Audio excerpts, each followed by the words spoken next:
Metallic character and it's friends in periodic table पे कुछ questions हैं। मेटेलिक कैरेक्टर में एक सिंपल सा है कि जब आप एक ग्रुप में नीचे आते हो तो मेटेलिक कैरेक्टर बढ़ता है, बढ़ जाता है, इंक्रीजेस।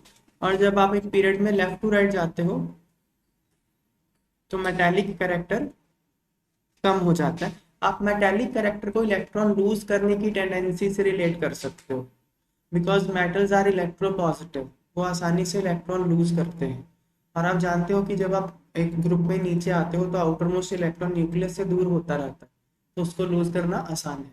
तो इसलिए down the group metallic character बढ़ जाता है, और एक पीरियड में लेफ्ट टू राइट जाने पे इलेक्ट्रॉन ज़्यादा अच्छे से पकड़ा जाता है, न्यूक्लियस की तरफ ज़्यादा अट्रैक्ट हो जाता है, जेड इफेक्टिव बढ़ जाता है।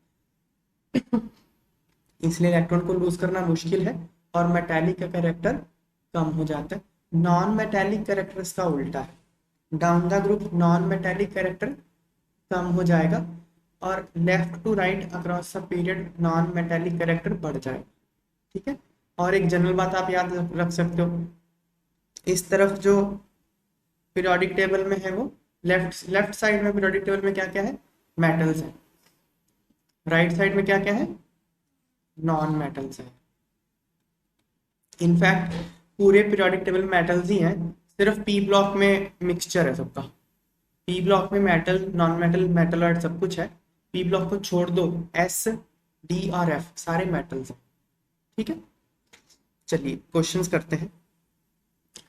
Consider the atomic number and position in the periodic table, arrange the following elements in increasing order of metallic character.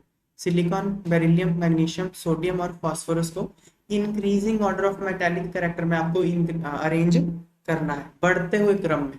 जो सबसे कम मेटेलिक है वो पहले आएगा, जो सबसे ज्यादा मेटेलिक है वो बाद में आएगा। ये पूछा है आपसे, तो आप कैसे करोगे, इनका पोजीशन आइडेंटिफाई करोगे पीरियोडिक टेबल में कहाँ है। देखो बेरिलियम कहाँ है,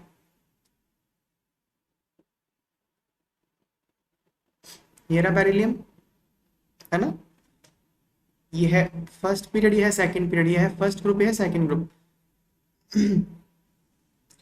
तो second period second group beryllium, ये रहा सेकंड पीरियड सेकंड ग्रुप है। सोडियम का है third period first group, period third है, ग्रुप वन है सोडियम का। फिर मैग्नीशियम का है period third group two, third period group two magnesium आ गया। सिलिकॉन का है ये रहा ग्रुप 14 और पीरियड थर्ड। फास्फोरस का है ग्रुप 15 पीरियड थर्ड। तो रूल क्या है, down the group metallic character क्या होता है, बढ़ता है कम होता है, बताओ। बढ़ता है। और लेफ्ट टू राइट डिक्रीज होता है, बस यही लगा देना आपने। तो मतलब सबसे कम किसका होगा फिर मेटेलिक कैरेक्टर, फास्फोरस का ना, है कि नहीं। तो सबसे कम फास्फोरस का। आप ऐसे कह सकते हो, ये तो वैसे भी नॉन मेटल्स होते हैं सारे, ये मेटलॉइड है, ठीक है। सबसे कम फास्फोरस का, उससे ज्यादा सिलिकॉन का, फिर बेरिलियम का, फिर मैग्नीशियम का, फिर सोडियम का। इधर जाने पे बढ़ेगा ना। आप ये आइडेंटिफाई कर लो बढ़ किस किस तरफ रहा है, बढ़ किस किस तरफ रहा है बताओ। हाँ, ऐसे जाने पे बढ़ रहा है ना मेटेलिक कैरेक्टर। उसने क्वेश्चन में पूछा increasing order of metallic character, तो पीछे आने पे बढ़ता है ना मेटेलिक कैरेक्टर, और नीचे आने पे भी बढ़ता है। मतलब अगर आप इस तरह से ट्रेवल करोगे तो बढ़ेगा पीरियोडिक टेबल में, इस तरह से ट्रेवल करोगे तो मेटेलिक कैरेक्टर बढ़ेगा। तो सबसे कम फास्फोरस का, फिर सिलिकॉन का, फिर बेरिलियम का, फिर उससे ज्यादा मैग्नीशियम का, सबसे ज्यादा। Simple. Next, what are major differences between metals and non metals. Metals और नॉन मेटल्स में मेजर डिफरेंस क्या है। पहला, metal, metals are electro positive, मतलब इलेक्ट्रो पॉजिटिव मतलब have tendency to lose electrons, मतलब मेटल आसानी से इलेक्ट्रॉन लूज कर देते हैं। जैसे सोडियम क्या बन जाता है, सोडियम प्लस और एक इलेक्ट्रॉन वो लूज कर देता है, क्योंकि सोडियम की कॉन्फ़िगरेशन 2 8 1 होती है ना, तो एक लूज करना उसके लिए आसान है। तो metals are electro positive, have tendency to lose electrons, hence generally act as reducing agent. Reducing agent पता है क्या होते हैं? जो सामने वाले को इलेक्ट्रॉन सप्लाई करते उसको रिड्यूसिंग एजेंट बोलते हैं। समझ में आई बात? जो सामने वाले को इलेक्ट्रॉन सप्लाई कर दे वो रिड्यूसिंग एजेंट होता है, because metals easily electron lose कर सकते हैं, इसलिए सामने वाले को इलेक्ट्रॉन सप्लाई कर सकते हैं, इसलिए वो रिड्यूसिंग नेचर के होते हैं। अगला नॉन मेटल क्या है? Non metals are electro negative. Non metals को इलेक्ट्रॉन चाहिए होता है, जैसे क्लोरीन की कॉन्फ़िगरेशन क्या है? 2 8 7, उसको अगर एक इलेक्ट्रॉन मिल जाएगा तो बन जाएगा 2 8 8, है ना? Cl माइनस का कॉन्फ़िगरेशन है ये, जो कि आर्गन का कॉन्फ़िगरेशन है। तो नॉन मेटल्स को इलेक्ट्रॉन चाहिए होते हैं, तो इलेक्ट्रोनेगेटिव मतलब they have tendency to gain electrons, hence generally act as oxidising agent. Reducing agent वो होता है जो सामने वाले को इलेक्ट्रॉन दे दे, ऑक्सीडाइजिंग एजेंट वो होता है जो सामने वाले से इलेक्ट्रॉन ले ले। तो नॉन मेटल तो ले रहा है इलेक्ट्रॉन, इसलिए वो ऑक्सीडाइजिंग एजेंट होता है। मेटल्स जो है वो सॉलिड होते हैं रूम टेम्परेचर पे, एक्सेप्शन क्या है? मरकरी और गैलियम। जो नॉन मेटल्स है वो क्या होते हैं? सॉलिड भी हो सकते हैं, लिक्विड भी हो सकते हैं और गैस भी हो सकते हैं। एग्जाम्पल भी पूछा जाता है कि बताओ कौन non metal liquid? Answer is bromine. आपके चैप्टर में ही आया था, रूम टेम्परेचर की बात ही कर रहे हैं। टेम्परेचर स्पेसिफाई करना ही पड़ेगा आपको, रूम टेम्परेचर, नहीं तो सॉलिड लिक्विड गैस तीनों फॉर्म में सब कुछ एग्जिस्ट करता है। हीट कर दोगे लिक्विड हो जाएगा और हीट कर दोगे गैस हो जाएगा, तो ऐसे तो नहीं है, रूम टेम्परेचर भी बात होती है ना? ये आप पहले भी आया था ना, iodine is a solid, bromine is a liquid, fluorine and chlorine are gases, आया था पहले आपकी चैप्टर इसी में है। Next, these generally form ionic compounds. देखो मेटल्स जब कंबाइन करते हैं तो क्या होता है? वो नॉन मेटल के साथ कंबाइन करके आयनिक कंपाउंड बनाते हैं ना, जैसे सोडियम क्लोरीन के साथ रिएक्ट करेगा, सोडियम एक इलेक्ट्रॉन लूज करके किसको दे देगा? क्लोरीन को दे देगा, Na पॉजिटिव और Cl नेगेटिव बन जाएंगे। तो जनरली जो मेटल्स होते हैं वो नॉन मेटल्स के साथ ही रिएक्ट करते हैं, और मेटल और नॉन मेटल में जो बॉन्ड बनता है वो क्या होता है? आयनिक बॉन्ड, क्योंकि वो ट्रांसफर ऑफ इलेक्ट्रॉन से बनता है।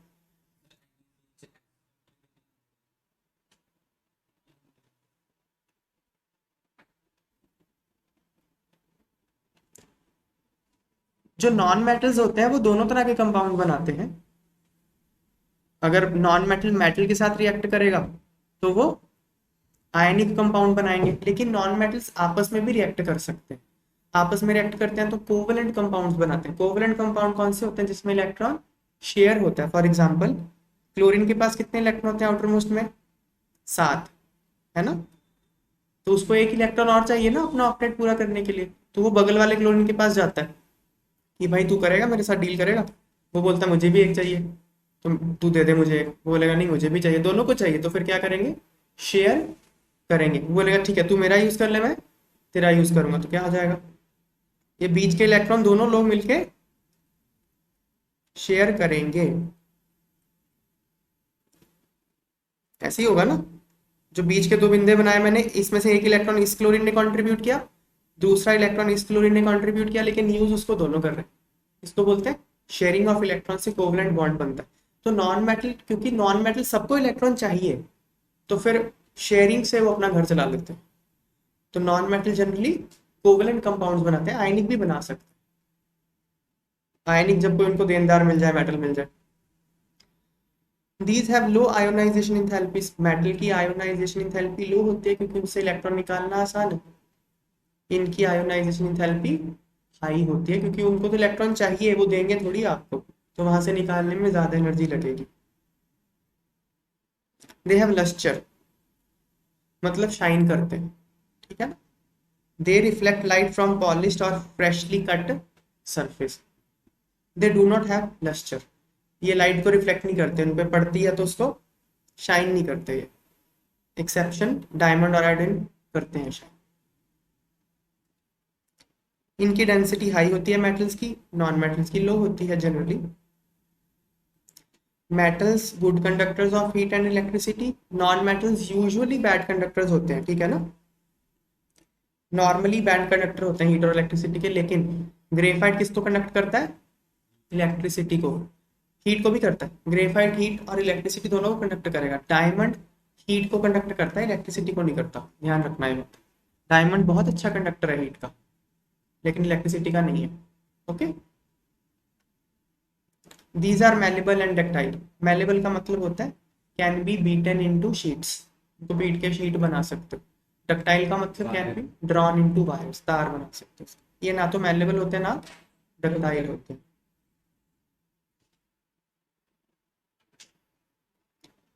These have three-dimensional crystal structure with metallic bonds. हमने मेटल्स के बीच में बॉन्डिंग डिस्कस करी थी, है ना? ये मेटालिक बॉन्डिंग फॉर्म करते हैं। एक बार फिर से मैं हल्का सा एक्सप्लेन कर देता हूँ मेटालिक बॉन्डिंग, सोडियम का एग्जांपल लेके। तो मेटालिक बॉन्डिंग में क्या होता है? कर्नल होता है plus valence electrons.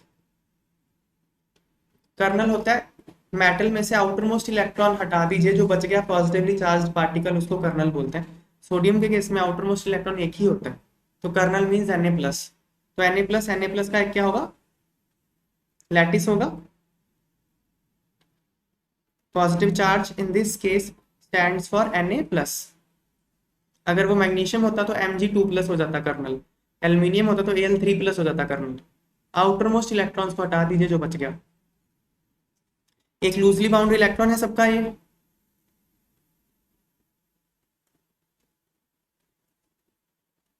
And this electron is free to move.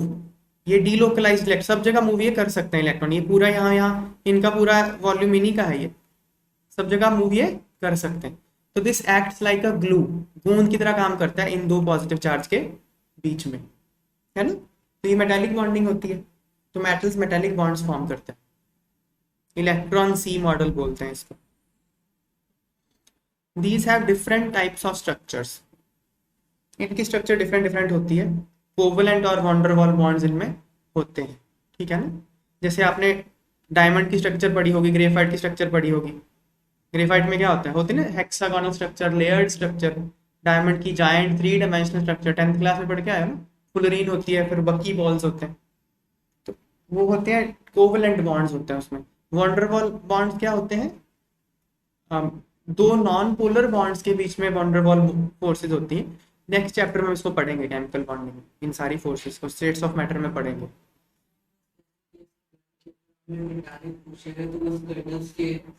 हाँ, these have high tensile strength, these have low tensile strength। Tensile strength होता है उसको मोड़ने का, मोड़ दो उसको, पकड़ के वापस अपने शेप में आ जाए। पकड़ के मोड़ दो मेटल को, वापस अपनी शेप रिटेन कर ले, वो टेंसाइल स्ट्रेंथ कहलाता है। तो वो मेटल की हाई होती है, नॉन मेटल की लो होती है। These generally have 1 to 3 electrons in outermost shell। Outermost shell में मेटल्स में 1 से लेके 3 तक जनरली इलेक्ट्रॉन होते हैं ना, ग्रुप 1, ग्रुप 2, ग्रुप 13। इनमें जो आउटरमोस्ट शेल में इलेक्ट्रॉन होते हैं वो 4 से लेके 8 तक होते हैं जनरली। इनके ऑक्साइड्स बेसिक होते हैं, इनके ऑक्साइड्स एसिडिक होते हैं। मेटल्स फॉर्म बेसिक ऑक्साइड, जैसे Na2O, सोडियम का ऑक्साइड बेसिक होता है। बेसिक कैसे होता है, कैसे पता चलेगा? इसको पानी में डाल दो तो क्या बन जाएगा? बेस बन जाएगा। तो उन ऑक्साइड्स को जिनको पानी में डालने पे बेस बन जाए, उनको बेसिक ऑक्साइड्स बोलते हैं। तो मेटल के ऑक्साइड को पानी में डालोगे, हाइड्रोक्साइड बनता है, बेस बन जाता है। नॉन मेटल के ऑक्साइड क्या होते हैं? जैसे कार्बन डाइऑक्साइड, इसको पानी में डालो, क्या बन जाएगा? Carbonic acid, H2CO3। SO3 को पानी में डालो, H2SO4, सल्फ्यूरिक एसिड बन गया। ये नॉन मेटल्स हैं सारे, इनके ऑक्साइड। तो नॉन मेटल के ऑक्साइड एसिडिक होते हैं। Next question, considering the elements boron, aluminium, magnesium and potassium, the correct order of their metallic character is। आपसे मेटालिक कैरेक्टर का ऑर्डर पूछा गया है, तो ऑप्शंस आपको दिए हुए हैं। देखो सिंपल रूल क्या है? अच्छा, आपसे डिक्रीजिंग ऑर्डर पूछा है ना ऑप्शन में, देखो घटता हुआ क्रम है ना, तो सबसे ज्यादा मेटालिक कौन होगा बताओ? हाँ, घटता हुआ क्रम पूछा है आपसे, तो इस डायरेक्शन में घटता है ना मेटालिक कैरेक्टर, ऐसे जाने पे, है ना? नीचे जाने पे बढ़ता है, और इधर मतलब ऊपर जाने पे घट जाएगा ना, अगर नीचे जाने पे बढ़ता है मेटालिक कैरेक्टर तो ऊपर जाने पे घटेगा ना, और इधर जाने पे तो घटता ही है पीरियड में लेफ्ट टू राइट जाने पे, मतलब इस डायरेक्शन में जाओगे तो घट जाएगा। और ये हमने लोकेशन मैंने मार्क कर लिया ऑलरेडी। तो सबसे कम, सबसे ज्यादा कौन होगा? पोटाशियम। तो सबसे ज्यादा पोटाशियम, उससे कम मैग्नीशियम, उससे कम एल्यूमिनियम, सबसे कम बोरॉन। ऑप्शन डी आ जाएगा। तो metallic character increases down the group and decreases from left to right. बस position of elements in periodic table अगर आपको पता है तो आप आराम से क्वेश्चन कर लोगे। पीरियोडिक टेबल याद होना चाहिए, ठीक है ना।